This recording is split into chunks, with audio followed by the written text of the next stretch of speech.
الداعي بإيماني أنا الإسلام رباني سأعلي رايتي دوما وأحمي صف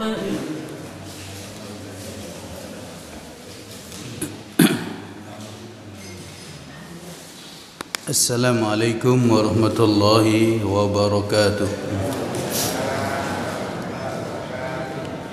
Alhamdulillahirabbil alamin wassalatu wassalamu ala asyrafil anbiya'i wal mursalin nabiyina Muhammadin wa ala alihi wa ashabihi ajma'in.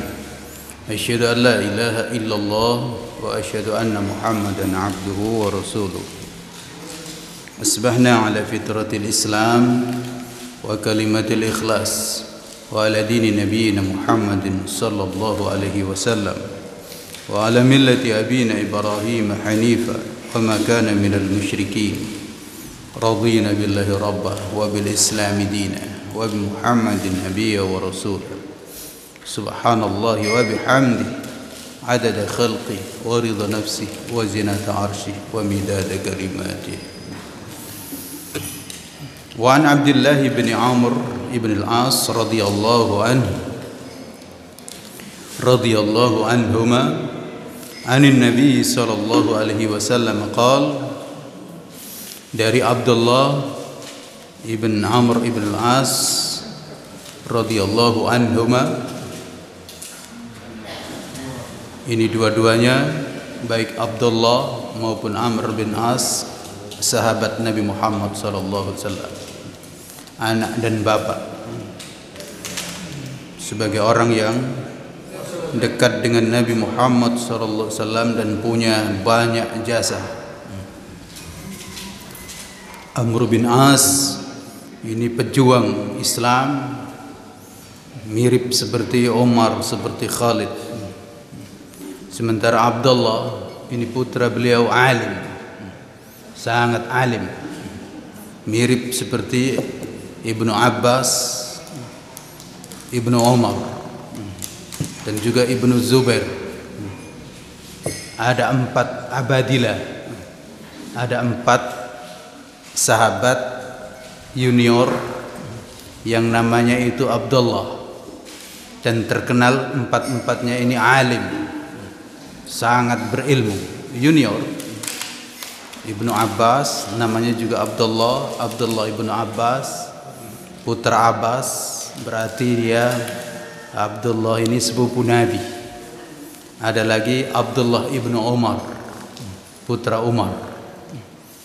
Ada lagi Abdullah Ibnu Zubair, putra Zubair. Zubair itu menantunya Abu Bakar, berarti ini cucunya Abu Bakar. Ada lagi Abdullah ibn Amr ibn As, ini Abdullah juga, 4 Abdullah. Ini luar biasa, junior, masih anak-anak, tapi alim. Dan itulah di kalangan para sahabat dulu, itu menunjukkan sebuah kenyataan belajar Islam itu tidak ada kata terlambat dan tidak ada kata terlalu cepat. Yang terlambat artinya yang sudah tua masuk Islam itu tidak terlambat, nggak ada masalah. Seperti Amr bin As. Amr bin As ini kan kafir, seperti Khalid bin Walid, memusuhi Islam sangat dahsyat. Tapi ketika masuk Islam luar biasa, menjadi pejuang Islam yang luar biasa, mirip Umar juga. Dan ini mereka orang-orang sudah tua, Abu Bakar juga sudah tua. Masuk Islam ternyata tidak terlambat, Itulah Islam itu bisa diterima oleh kalangan yang sudah tua dan tidak terlambat, cepat, bisa menjadi sedemikian baik, seakan-akan hilang masa lalunya. Ya, Umar yang dulu jahat ketika masuk Islam kan lupa gitu, kayaknya nggak pernah melakukan kejahatan. Khalid bin Walid juga begitu. Khalid bin Walid lah yang membuat kocar-kacir umat Islam dalam peperangan Uhud. Tapi kemudian tertutup itu semuanya. Yang kita kenal Khalid bin Walid adalah Saifullah, pedang Allah. Termasuk Amr bin As. Itulah, jadi tidak ada kata terlambat dalam kamus Islam. Siapapun masuk Islam meskipun sudah tua tetap bisa hebat. Tetap bisa hebat. Begitu juga yang anak-anak, nggak ada kata terlalu cepat. Karena terbukti anak-anak para sahabat ini berarti junior. Ibnu Abbas itu masih sangat kecil. Lalu kemudian ketemu dengan Nabi karena anak sahabat, termasuk Abdullah bin Umar. Abdullah bin Umar ini pernah nangis karena nggak boleh ikut perang karena masih kecil. Kira-kira belum khitan. Ditunggu sampai khitan dulu. Begitu. Termasuk Abdullah ibn Amr bin As ini juga begitu.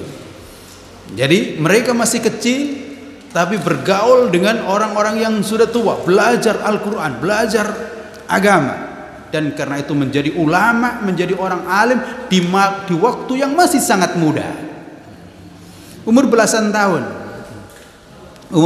tahun itu menjadi orang yang sangat alim. Abdullah bin Abbas pernah diajak oleh Umar bin Khattab sidang, kira-kira di majelis MPR. Nah, ada yang agak kurang enak, ini anak-anak kok dibawa ke sini. Tapi kemudian ditunjukkan oleh Umar bahwa ini bukan sembarang anak, karena sudah belajar maka luar biasa memiliki ilmu. Ilmu yang dimaksud adalah ilmu Al-Quran dan ilmu hadis, ilmu sunnah. Karena kita sebagai orang Islam itu punya ilmu hukum, itu dasarnya Al-Quran dan sunnah. Punya ilmu ekonomi, itu hukumnya Al-Quran dan sunnah. Punya ilmu sosial, itu hukumnya, itu dasarnya Al-Quran dan sunnah. Kita ini semua punya ilmu, dan ilmu itu berdasarkan Al-Quran dan sunnah, dan itu bisa cepat dipelajarin oleh anak-anak sekalipun. Anak-anak sekalipun. Termasuk ada juga Usama bin Zaid. Zaid ini sahabat Nabi senior, punya anak namanya Usama. Rupanya kayak bapaknya juga, hebat sekali dalam medan pertempuran, sehingga kira-kira belum umur 20 dia sudah kira-kira mendapatkan pangkat jenderal. Jadi dalam Islam itulah ada anak yang baru umur 16-an tahun pangkatnya sudah jenderal, bintang 4. Kenapa kita sebut bintang 4? Karena berperang yang di belakangnya itu, yang dipimpin itu Umar, yang dipimpin itu Abu Bakar. Gimana yang mimpin bukan jenderal? Umar itu jenderal, kira-kira bintangnya berapa sih? Sudah padahal itu yang mimpin baru umur 16 tahun. Itu dahsyatnya pendidikan di dalam Islam. Yang tua tidak terlambat, yang masih anak-anak tidak bisa dikatakan terlalu cepat, masih anak-anak, biarlah dia main-main saja, nggak usah diajar ngapal-ngapal Quran, nggak usah diajar fikih, nggak usah diajar tafsir, bukan begitu. Jadi ternyata bisa cepat sedemikian rupa. Jadi dalam Islam yang tua tetap bijaksana dan memiliki semangat kayak anak muda, tapi bijaksana. Sementara yang muda betul berilmu, semangat, dan juga bijaksana, mirip, akhirnya bertemu. Jadi tidak ada kesenjangan antara yang muda dan yang tua, dan itu hanya ada dalam Islam, pendidikan Islam, sejarah Islam. Karena itu orang-orang non-Islam pasti nggak suka dengan kelebihan dan keutamaan umat Islam yang seperti ini. Nah, yang membawakan hadis ini itulah Abdullah ibn Amr ibn As. Anin Nabi sallallahu alaihi wasallam qaal, dia berkata, ridallah, Rasulullah SAW bersabda, ridallahi fi ridal walidain. Ridha Allah itu dalam keridhaan kedua orang tua, ayah dan ibu. Wa sukhtullahi fi sukhtul walidain, dan kemurkaan Allah itu dalam kemurkaan kedua orang tua. Akhrajahu Tirmidzi wa sahahu Ibnu Hibban wal Hakim. Jadi hadis ini menunjukkan bahwa siapa yang ingin mendapatkan ridho Allah, maka hendaknya juga membuat orang tua itu ridho. Siapa yang membuat orang tua tidak ridho, murka, maka itu bisa mendapatkan kemurkaan dari Allah Subhanahu wa ta'ala. Ini ajaran Islam. Tetapi perlu, mari kita ambil beberapa pelajaran dari hadis ini. Yang pertama, pada dasarnya manusia itu tujuan utamanya yang diinginkan adalah ridho Allah. Yang diinginkan adalah ridho Allah. Karena kalau sudah Allah itu ridho, ya sudah selesai. Itulah kesuksesan. Karena Allah itu pencipta langit dan bumi, Rabbun Nas, Khaliqul Kaun. Maka tentu bagi manusia seharusnya, dan ini tentu bagi orang-orang yang beriman, ridho Allah itulah yang menjadi tujuan utama dalam segala hal. Karena orang yang diridhoi oleh Allah Subhanahu wa ta'ala ya pasti bahagia, bahagia dunia dan akhirat. Yang kedua, yang paling ditakutkan oleh orang yang beriman itu tentu saja kemurkaan Allah, sukhtullah. Apapun yang terjadi, kalau Allah nggak marah ya nggak apa-apa. Tapi apapun yang didapat, kalau Allah murka, untuk apa? Di situ. Maka pertimbangan orang yang beriman itu dalam bertindak, ini diridhoi oleh Allah atau tidak? Kalau diridhoi oleh Allah, laju. Nah, kalau ini dimurkai oleh Allah, maka tidak. Apapun yang terjadi, karena tidak ada yang lebih buruk daripada kemurkaan Allah. Orang mendapatkan kesenangan, tapi kalau dimurkai Allah, maka kesenangannya itu sementara, cepat, dan akan berubah menjadi sebuah malapetaka. Sama, orang kalau dimurkain oleh banyak orang, tapi kalau Allah ridho, kemurkaan banyak orang itu nggak masalah, cepat sirna, akan berubah menjadi kebahagiaan. Ya misalnya Masito, nggak ada masalah, dimurkain sama Fir'aun, lalu kemudian digoreng, ya kan sebentar, ternyata mendapatkan ridho Allah, subhanallah, harum, sakit digoreng kan sebentar, setelah itu menikmati karunia dari Allah Subhanahu wa ta'ala.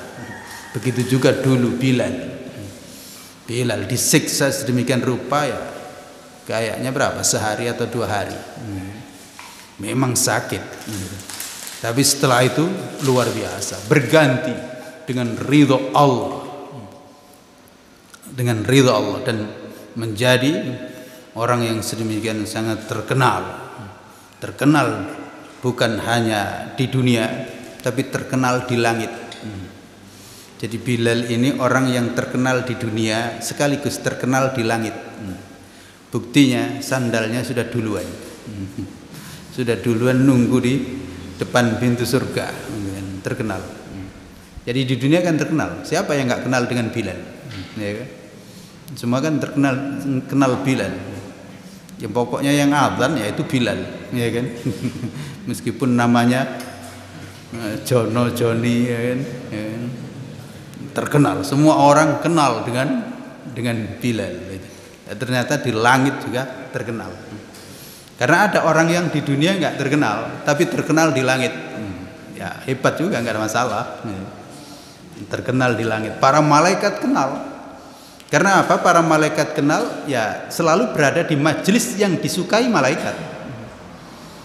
Majelis yang disukai oleh malaikat, ya masjid, pengajian, majelis ta'lim, majelis ilmu, itu majelis yang malaikat ada. Nah, kalau orang yang berada di majelis itu ya pasti dikenal oleh malaikat. Kenal. Ini namanya ini dibicarakan di atas itu. Jadi di atas itu dibicarakan oleh para malaikat, dan malaikat kenal. Dan karena itu nanti kalau meninggal dunia kenal langsung. Oh, itu ini kenal. Tapi ada yang nggak dikenal oleh malaikat. Siapa dia ini? Kok busuk begini? Gitu. Disuruh melemparkan. Memang ada yang terkenal di dunia, terkenal juga di langit. Ada orang yang di dunia nggak terkenal, di langit nggak terkenal juga. Ya, nggak ada orang kenal.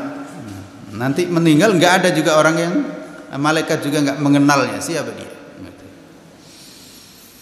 Nah, Bapak, Ibu dan saudara-saudara sekalian, dari sini. Jadi pada dasarnya manusia itu ingin mendapatkan ridha Allah. Dan yang kedua, yang paling ditakutkan oleh orang yang beriman adalah kemurkaan Allah Subhanahu wa taala. Yang ketiga, di antara cara untuk mendapatkan keridhaan Allah itu dengan membuat orang tua ridho.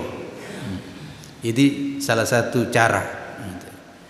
Bahkan Allah menitik beratkan di sini, kalau orang tua itu ridho, maka Allah ridho. Maka siapa yang ingin mengharapkan keridhaan Allah, hendaknya membuat orang tua ridho, membuat orang tua senang. Yang keempat, orang yang membuat orang tua murka itu bisa membuat Allah murka. Membuat Allah murka. Maka hati-hati. Membuat kedua orang tua murka itu bisa dimurkain oleh Allah. Dimurkain oleh Allah artinya ya dilaknat oleh Allah Subhanahu wa taala. Yang keenam, hadis ini menunjukkan juga kepada orang tua. Orang tua yang ingin mendapatkan, orang tua yang ingin ridhonya itu menjadi keridhaan Allah dan kemurkaannya menjadi kemurkaan Allah, hendaknya orang tua itu memantaskan diri. Memantaskan diri. Layak keridhaannya itu sebagai keridhaan Allah, dan layak kemurkaannya itu menjadi kemurkaan Allah. Harus memantaskan diri gitu. Karena tentu memang tidak semua ridha orang tua menjadi ridha Allah. Tidak semua kemurkaan orang tua menjadi kemurkaan Allah. Ya kan? Ini ada syaratnya. Di antara syaratnya, kenapa? Syaratnya itu adalah cinta dan kasih sayang. Allah itu kan Maha Rahman, Allah Maha Rahim. Sehingga sangat nggak pantas kalau manusia itu durhaka kepada Allah, nggak pantas. Bagaimana manusia itu durhaka kepada Allah, padahal Allah itulah yang menciptakan manusia dan ngasih semua fasilitasnya. Lu kok durhaka? Nah, begitu juga sebenarnya dengan orang tua. Hendaknya memantaskan diri itu mencintai dan menyayangi anak dengan penuh keikhlasan dalam rangka untuk mendapatkan ridha Allah Subhanahu wa taala. Mendidiknya dengan sangat baik. Nah, kalau orang tua tidak mendidik anak dengan baik, tidak mencintai dengan baik, tidak mengarahkan dengan baik, ya tidak mendapatkan hak ini. Tidak mendapatkan hak ini. Karena itu, pelajaran berikutnya perlu diketahui bahwa taat kepada orang tua, ayah dan ibu, itu terikat dengan ketaatan kepada Allah. Anak nggak wajib taat kepada orang tua kalau orang tua memerintahkan keburukan. Nggak wajib, bahkan tidak boleh. La ta'ata li makhluqin fi maksiatil khaliq. Tidak ada ketaatan kepada makhluk dalam bermaksiat kepada Allah Subhanahu wa taala.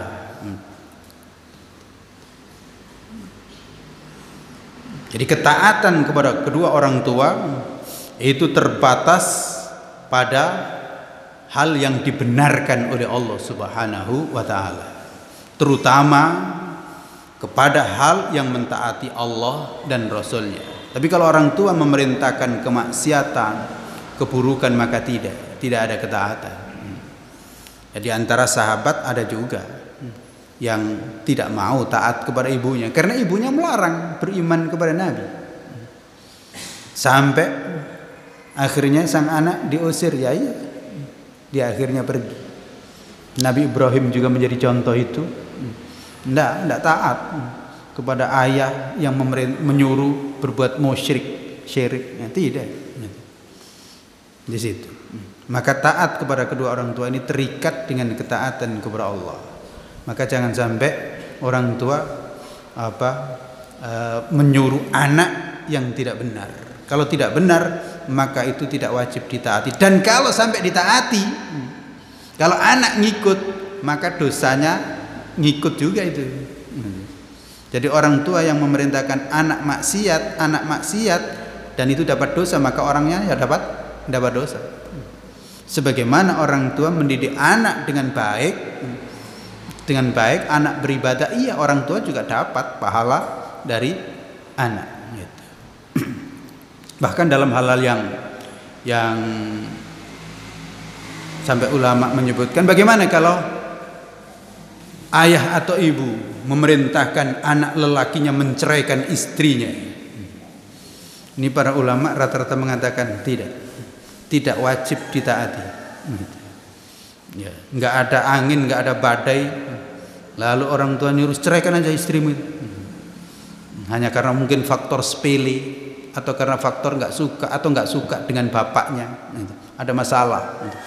Masa dia panen sawit nggak ngirim, misalnya. Ceraikan aja istrimu, nggak boleh, nggak wajib anak mentaatinya. Ya. Ketika persoalan sepele, persoalan nggak ada alasan, gitu. Ya, sampai di situ nggak boleh juga. Karena memang juga, ya misalnya memaksa anak, kamu harus nikah dengan ini, nggak boleh juga. Orang tua maksa kan nggak boleh juga. Harus ditanya baik-baik. Gitu. Kamu mau nggak sama dia? Termasuk yang perempuan. Nggak ada istilah wali mujibir, wali boleh maksa, itu nggak ada. Nggak ada, orang tua itu boleh maksa. Dalam hal yang ini merupakan pilihan, kecuali anak buruk memilih suami kok buruk, iya, bapak boleh memaksakan. Tapi kalau ini baik-baik saja, kamu harus nikah dengan dia, kalau tidak pergi, ya nggak boleh begitu juga orang tua dalam persoalan pernikahan, apalagi dalam persoalan yang tidak benar. Jadi taat kepada orang tua ini terikat dengan taat kepada Allah Subhanahu wa taala. Termasuk sebenarnya taat kepada pemimpin yang namanya manusia ini. Lah kalau buruk ya tidak. Ya. Jadi jangan sampai nurut saja. Disuruh joget-joget, ya kan? Disuruh ini enggak. Kita ini manusia merdeka. Taatnya ya taat kepada Allah. Kalau memang nyuruh kebaikan ya iya, tapi kalau nyuruh keburukan ya tidak, meskipun diancam turun pangkatnya, mutasi. Ini masa gara-gara salat subuh dimutasi? Begitu. Berikutnya, kenapa yang berapa? Yang ketujuh. Kenapa hak orang tua ini besar? Karena sebenarnya memang orang tua itu nalurinya, tidak ada orang tua itu yang tidak ingin anaknya itu baik dan senang. Gitu. Jadi kenapa hak orang tua ini besar? Karena normalnya orang tua itu nggak ingin balasan dari anak, ingin pokoknya anaknya itu baik, gitu. Dan mau berkorban untuk itu. Orang tua kan berkorban luar biasa, jungkir balik nyari ini nyari itu kan untuk anak, gitu. Begitu. Orang tua nyari uang untuk siapa? Untuk anak. Orang tua yang keliru saja kalau bukan untuk anak. Tapi ada juga kan, bukan untuk anak, untuk dirinya sendiri. Tapi rata-rata orang tua yang normal cari uang untuk anak, supaya anak bisa sekolah, bisa kuliah, dan begitu kan. Nggak ada orang tua itu cari uang untuk dirinya sendiri supaya bisa kuliah, supaya bisa sekolah. Semuanya untuk anak. Lebih baik orang tua nggak makan daripada anak yang tidak makan. Jadi rela. Maka karena itulah orang tua itu haknya dari anak besar. Karena orang tua itu nggak minta hak, nggak minta balas.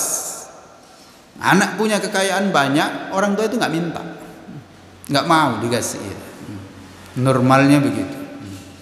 Dikasih rumah yang enggak, orang tua sudah punya rumah, cukup rumahnya kecil aja, besar-besar nggak enak, nggak begitu orang. Maka punya hak yang besar. Karena pada umumnya orang tua itu bangga dan senang kalau anaknya itu selamat, kalau anaknya sukses, bukan dirinya. Kalau anaknya sukses. Karena itulah maka hak orang tua besar. Karena orang tua cinta dan kasih sayangnya nggak berbatas. Kalau anak berbatas, tapi kalau orang tua tidak, selalu teringat. Selalu teringat dengan anaknya. Kalau anak mungkin lupa dengan orang tua, tapi kalau orang tua tidak. Dan karena itu ridhonya itu menjadikan ridho Allah Subhanahu wa taala, dan kemurkaannya menjadi kemurkaan dari Allah Subhanahu wa taala. Demikian Bapak dan saudara-saudara sekalian, silakan kalau ada yang bertanya. Ya, silakan. Assalamualaikum warahmatullahi wabarakatuh. Waalaikumsalam warahmatullahi wabarakatuh. Ini masalah kehidupan kita, Ustaz, kita selalu harus berpegang kepada Al-Quran dan Hadis.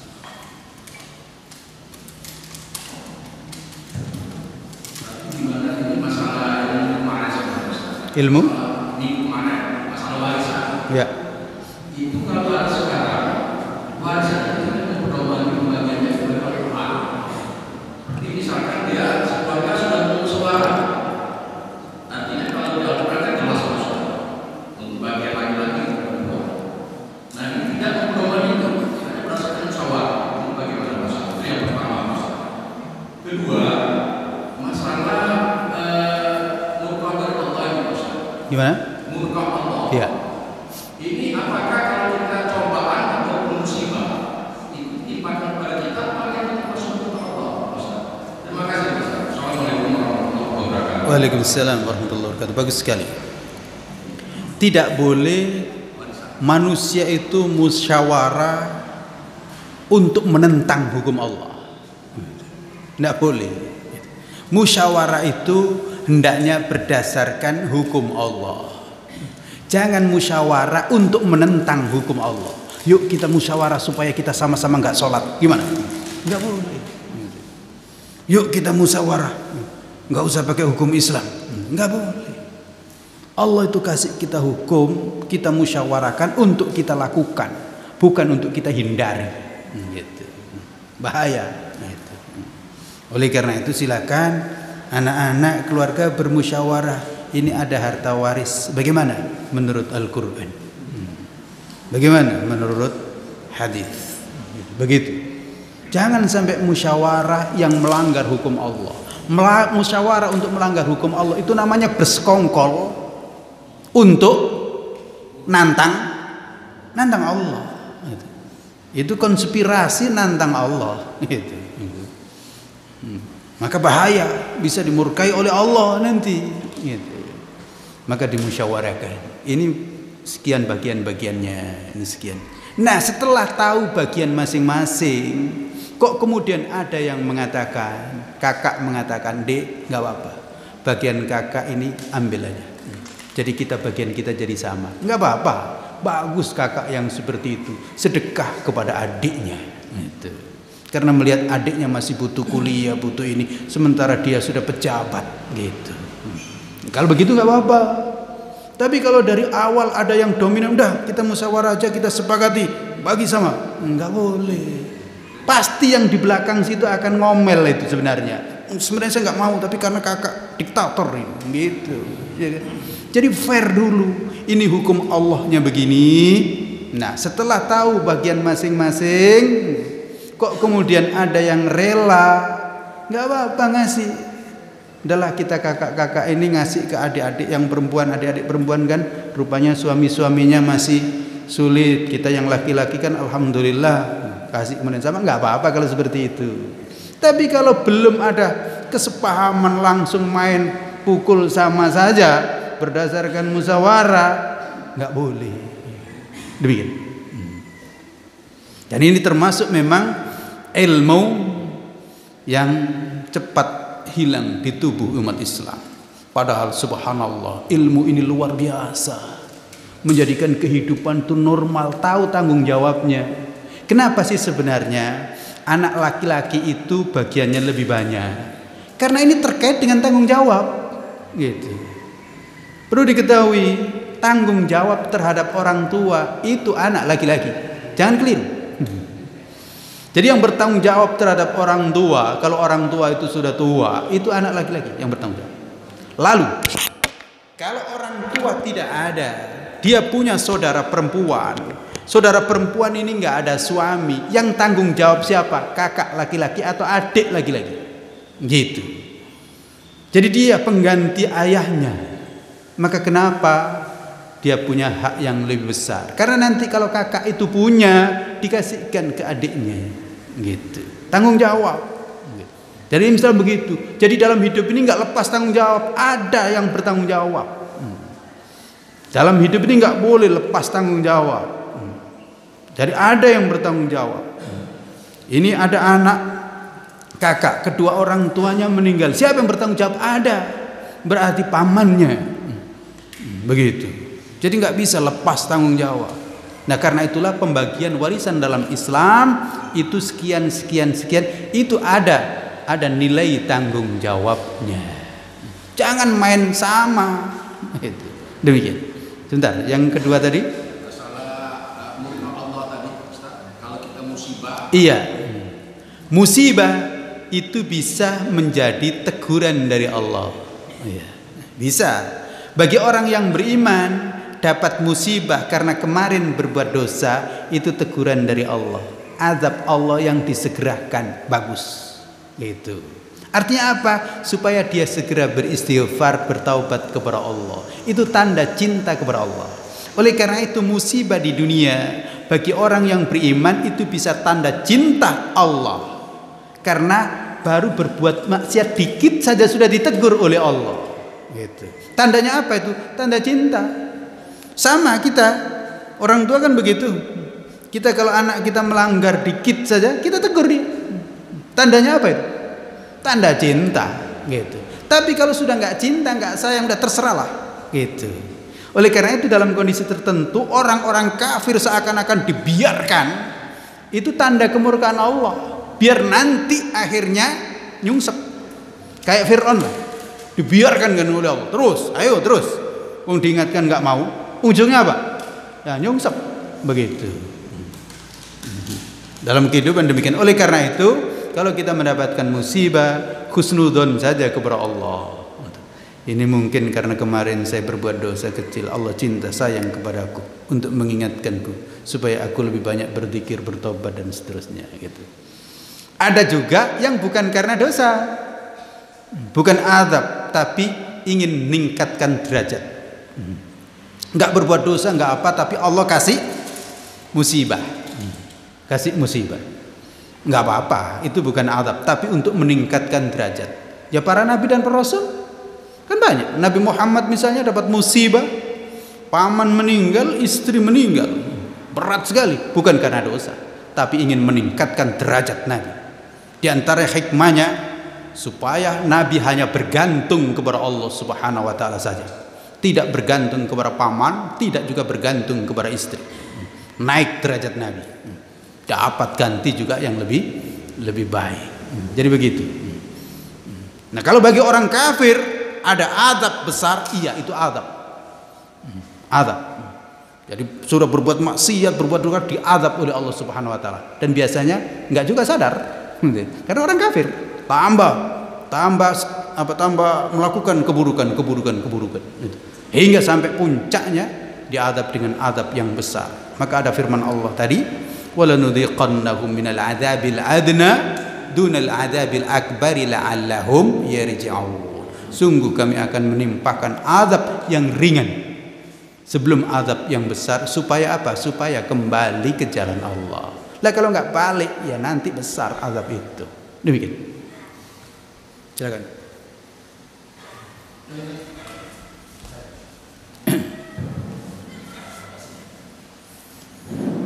Terima kasih. Assalamualaikum warahmatullahi wabarakatuh. Waalaikumsalam warahmatullahi wabarakatuh. Kalau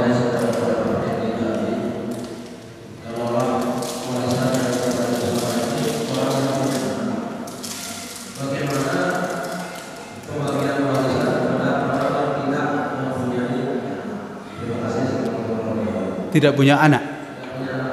Ya ada nanti. Ada. Siapa dia ahli warisnya? Kalau sama sekali tidak ada, nanti pihak negara yang mengambilnya. Gitu. Demikian. Jadi ada. Kalau tidak anak, ada saudara, mungkin saudaranya dapat. Jadi tidak tergantung semua orang yang tidak punya anak. Misalkan yang tidak punya anak, terus barangkali ibadah masjid atau kepada yayasan atau kepada orang lain. Begini. Jadi orang yang ada ahli waris itu nanti ada siapa saja ahli waris, iya kan? Paling utama tentu saja anak. Ada juga orang tua juga ahli waris, ayah ibu ahli waris, istri juga ahli waris, suami juga ahli waris, saudara juga ahli waris, itu, ahli waris. Jadi kalau nggak ada sama sekali semuanya sebatang kara ya negara ngambil alih, iya kan? Ya begitu. Oleh karena itu berpikirlah. Sebelum meninggal dunia, kalau punya harta banyak dan ini nggak ada yang punya, nggak ada ahli waris, udah wakafkan saja, gitu. Sedekahkan, kan begitu. Sedekahkan. Terus kemudian terakhir wasiat. Ingat, wasiat ini hanya sepertiga, gitu. Oleh karena itu jangan sampai punya harta banyak berwasiat hanya sepertiga dan ternyata yang lain nggak tahu nanti untuk apa. Maka sebaiknya diwakafkan dan tinggal dikit ketika meninggal dunia itu enak. Nah, itu. Kalau ternyata ahli waris nggak ada, dilihat nggak ada sama sekali, ada ahli waris juga ternyata juga nggak bisa memanfaatkan, misalnya, ya anak-anak sudah besar, sudah punya ini, sudah punya itu, oh udah dikirim saja ke akhirat. Demikian caranya itu, dikirim ke akhirat. Dan oleh karena itu setiap orang juga silakan untuk memastikan saya meninggal dunia kira-kira yang saya sudah bawa berapa. Dan nanti kalau saya tinggal kira-kira untuk siapa ini? Anak-anak gimana kira-kira? Siap nggak menerima warisan itu? Ya kan? Dan juga dilihat kalau anak-anak ternyata juga sudah hebat-hebat semuanya, tinggal dikirim saja. Ini untuk ini. Orang tua hendaknya mikir karena sering menjadi masalah meninggalkan harta karena salah kelola, lupa, meninggal mendadak. Ternyata kemudian warisan itu terbengkalai, ya kan? Bukan merekatkan anak, tapi justru merenggangkan, ya kan? Ada terjadi begitu kan? Jadi meninggalkan harta bukan merekatkan anak, tapi merenggangkan. Maka hendaknya orang tua mikir, ini nanti kalau saya meninggal dunia gimana kira-kira? Ini anak malah rekat atau malah renggang gara-gara ada warisan ini. Maka silakan untuk dipersiapkan. Karena banyak orang yang meninggal dunia itu ternyata hartanya banyak, ada di sana, di sini, tercecer akhirnya. Anaknya juga kadang-kadang nggak tahu, gitu. Dan kalau ada yang tahu nggak tahu, bapak nggak pesan apa-apa, dan seterusnya, gitu. Maka silakan untuk dipikir, bapak, ibu-ibu, pikirkanlah, ya usia ini nggak panjang, maka kalau kita meninggal dunia, kemana harta ini? Gitu. Kira-kira nanti untuk kebaikan atau untuk keburukan? Dan bagaimana dengan anak-anak, siap nggak mereka semuanya itu? Demikian. Ya. Tadi ada disinggung untuk satu yang sepertiga itu. Ya, nggak apa, terus. Jadi bagaimana misalnya kalau istilah yang sepertiga itu wasiat. Wasiat itu diberikan kepada ahli waris. Kan sering terjadi di antara bapak pada anak-anaknya. Dia sudah wasiatkan rumah itu dibagikan ke sekalian, rumah itu bagikan ke sekalian. Itu menurut selera bapaknya, bukan menurut selera Islam misalnya. Tidak berpedoman pada waris, cuma wasiatnya saja. Jadi bagaimana kalau orang tua misalnya warisnya itu diberikannya itu kepada ahli waris, ya. Kepada yang bukan ahli waris. Ya, wasiat itu tidak boleh kepada ahli waris. wasiat harta itu tidak boleh kepada ahli waris. Mengapa? Ahli waris sudah punya bagian masing-masing gitu. Wasiat itu boleh bukan untuk ahli waris gitu. Misalnya, nak, kalau bapak meninggal dunia, ini harta bapak ada sekian ratus juta, ini masih dalam sepertiga, kasih Masjid Al-Iman. Boleh. Tapi kalau wasiatnya, nak, kalau bapak meninggal dunia, uang ini untuk kamu, kakakmu enggak bisa. Gitu. Jadi perlu dipahami, wasiat itu bukan untuk ahli waris, karena ahli waris sudah punya bagiannya setengah, sepertiga, seperenam, sudah ada. Kenapa dikasih wasiat lagi? Gitu. Jadi perlu diketahui. Ini banyak memang nggak ngerti. Wasiat itu untuk non ahli waris. Kalau mau ngasih, jangan wasiat, kasih saat itu juga, gitu. Jadi kasih, ini nak, mobil untuk kamu. Ini yang rumah di sebelah untuk kakakmu. Ambil sekarang. Ya kan begitu. Sekarang juga. Yang sawah itu kamu punya, ambil. Yang ini ambil. Sehingga kemudian nanti pas meninggal dunia, bapak hanya punya rumah ini saja. Ini bagilah berenam. Terserah kamu nanti. Kamu jual ya bagi. Atau saya wasiat, atau kalau kamu mau nanti, ya kamu kan sudah dapat itu. Kalau kamu mau nanti ya kamu wakafkan atau apa, bagus juga, bapak senang aja. Jadi tinggal dikit yang dibagi, yang lain sudah dibagi duluan. Tapi bukan wasiat, sudah saat itu, gitu. Bapak boleh ngasih atau ibu boleh ngasih kepada anak-anaknya masih hidup, ketika masih hidup, ketika masih hidup. Bukan wasiat, karena sudah dikasih saat itu, sudah dipegangkan, sudah pegang ini sertifikatnya, bahkan sudah dibalikkan dan seterusnya. Nggak apa-apa yang begitu. Tapi ada aturannya, ngasih begitu, orang tua harus berprinsip keadilan. Supaya apa? Supaya anaknya nanti semuanya mencintainya. Kalau nggak adil, nanti akan ada yang gunjing anaknya sendiri. Apa bapak nggak adil? Kasih ke kakak semua, aku dapat dikit nih, nggak enak pula kan? Dan yang namanya adil itu bukan sama rasa sama rata, ya adil. Ya misalnya ini memang kelihatan lebih membutuhkan, kakaknya sudah begitu. Jadi prinsipnya harus prinsip keadilan, boleh gitu. Tapi kalau wasiat tadi belum dikasih, baru nanti kalau meninggal dunia itu namanya wasiat, nah itu nggak boleh untuk ahli waris, begitu. Pas, ibu, silakan.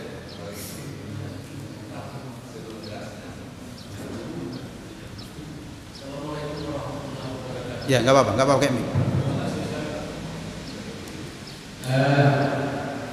Ada sesuatu yang mengganjal dalam ibadah kita seharian di Mawar. Saya beberapa masjid saya ikuti, kemudian saya ikuti dalam rangka fardu kifayah. Ada suatu umat dia mengikuti protokol dunia, yaitu protokol kesehatan. Artinya dalam pelaksanaan ibadah, mengatur jarak, memakai masker. Tetapi kita sudah diatur, ada yang ditentukan oleh yang di atas. Protokol kita juga ada yang di atas yang lebih dulu mengatur kita tentang ibadah. Shot terus rafat. Kemudian kita boleh memakai masker apabila keadaan memang gawat. Artinya adalah kalau mulut ditutup masih bisa diterima. Tapi yang saya tahu, yang saya pelajari, jidat kening sama hidung harus itu sejajar, apapun alasannya. Nah ini sebagian orang ada yang tetap memperdomani protokol dunia, mengabaikan protokol di atas. Nah ini bagaimana? Itu satu. Kedua, kalau kita ingin mengikuti protokol di atas yang sudah disunahkan oleh Rasul, sementara saat kita di belakang imam yang baris ketiga atau keempat ada yang terendam, terputus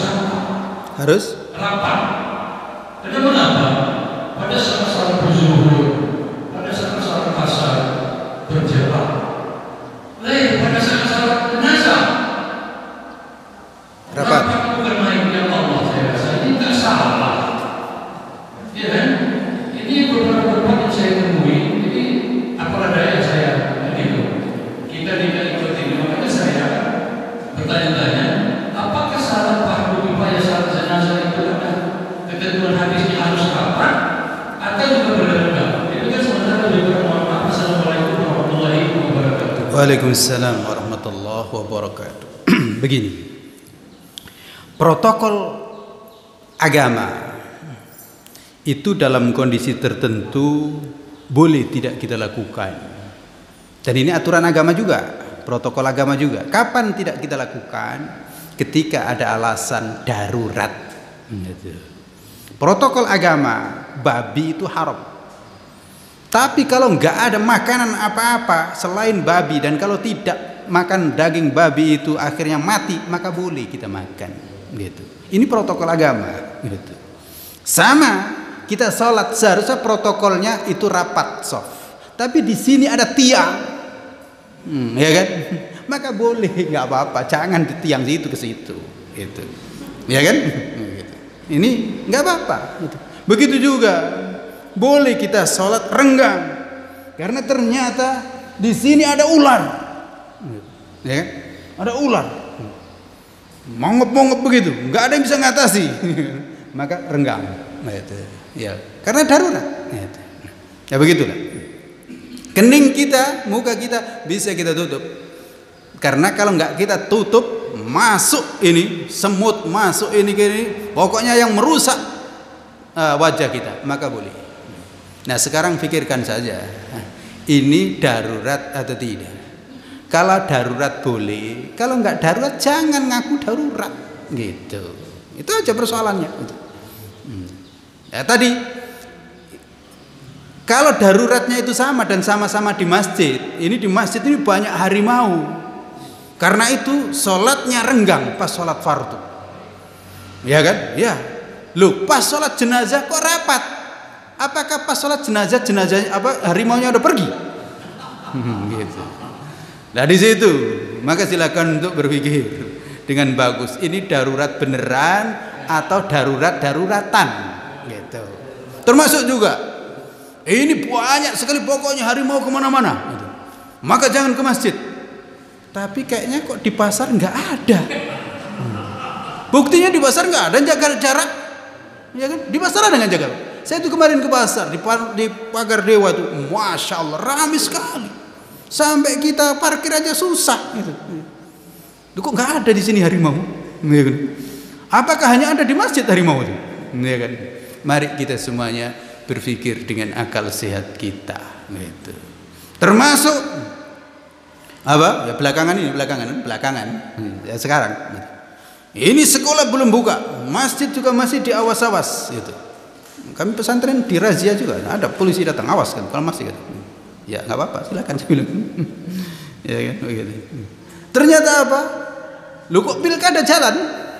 Ya kan? Lu apakah pilkada ini bisa menghalang-halangin harimau itu?